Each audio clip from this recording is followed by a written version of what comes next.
Now it's time for your news break.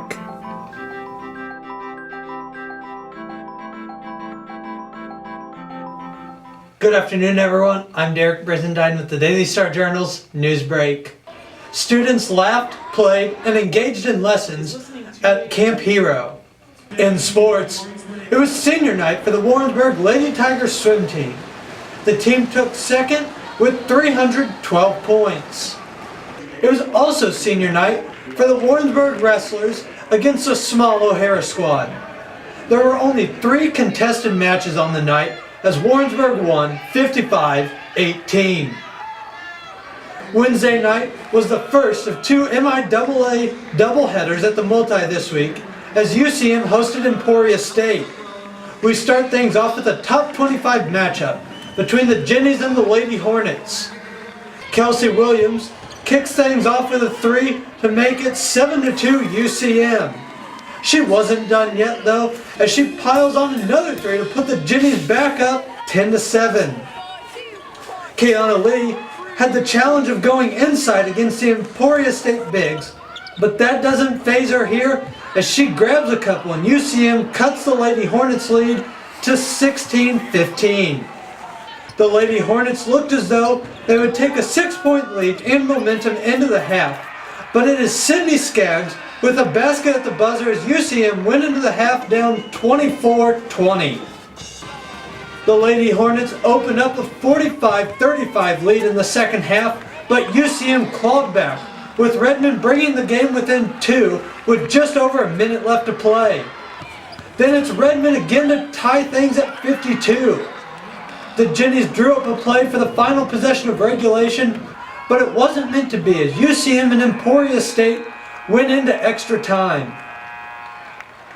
It was the Kelsey Williams show to start regulation, but it was the Sydney Crockett show in extra time as she hit a 3 to start overtime before hitting the go-ahead 3 and the foul shot to send number 19 UCM to a 61-56 win over number 7 Emporia State.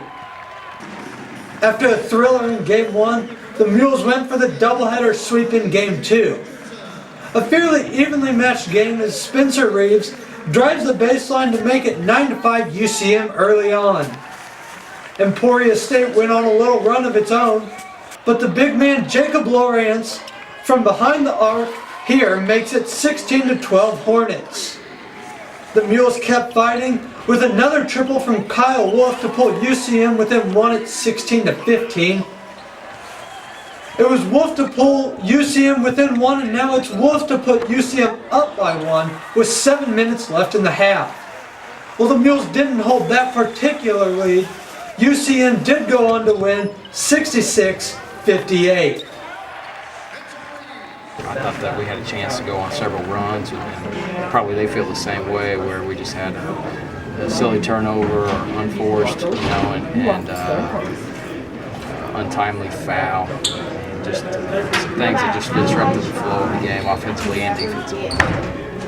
From the collegiate level to the high school level now, we go to nights 3 and 4 of the Leeton tournament. And Wednesday night, it was upset night in Leeton.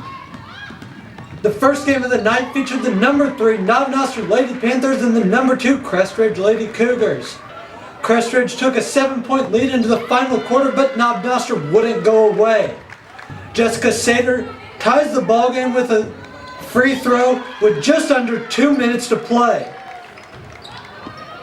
The next free throw was also true, and the Lady Panthers took a 1-point advantage. Crestridge regained the lead, but it is Riley Parrott with a basket to flip the scoreboard again. Same situation now, but it's Jessie Yates to give the Lady Panthers the go-ahead basket as Knob-Noster won 50-47. There was one upset. Now on to the next as number 3 Chilhowie took on number 6 Lamont. Chilhowie got down early, but it's Ethan Bohannon with a triple to pull Chilhowie closer.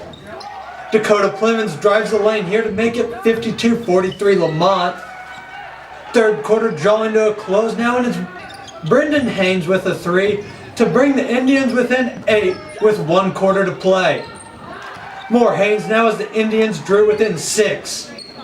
Threes pulled Chilhowie within 2 of Lamont, with 5.5 minutes to play, but it wasn't enough as Lamont knocked off Chilhowie. Then in the final game of the night, the number 4 seeded Northwest girls knocked off tournament number 1 Leeton 43-37. Before we go on to day number 4 now, we take a trip south down Highway 13 to Clinton as Warrensburg took on tournament host Clinton in the semifinal game Wednesday night. Things looked good for the Lady Tigers. Hallie Piontek dishes to Paisley and Barkham for 2. More Piontek now with a drive of her own for 2. Clinton fought to the end, but Warrensburg won 67-56 to set up a championship showdown with Adrian on Saturday. After that little break now, we head back to night 4 of the Leeton tournament. The final night of pool play started with the Crestridge and Chilhowie boys, and it's Ethan Bohannon with a transition bucket. More inside work here as Zach Eichert gets the baseline for a couple. Transition basketball was a big part of last night with Tanner Brandis taking care of business. Nice inside work here by Brandon Haynes for a short jumper to make it 41-39 Crestridge. Crestridge held that lead the rest of the night to go on and win 75-63. Next game now features the Knob Noster and Chilhowie girls. Olivia Frisbee gets the board and puts it back up for 2 as Knob Noster extended its lead to 35-8 and eventually went on to win 49-19. Final game of pool play now featured the hosts Leeton and Northwest. The big man Daniel Davenport getting the inside points to extend the Leeton lead to 32-5 in the second quarter. More from Davenport now as the Leeton lead continued to grow.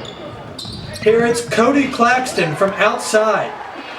The Bulldogs continued to dominate and penciled their name into the championship game with a 63-37 win over Northwest. And this week's Saturday Star Standout, we feature Warrensburg swimmer Molly Schumar. That's all we have for you now. Find more news and feature stories in Saturday's Daily Star Journal. Thanks for watching. Have a great weekend.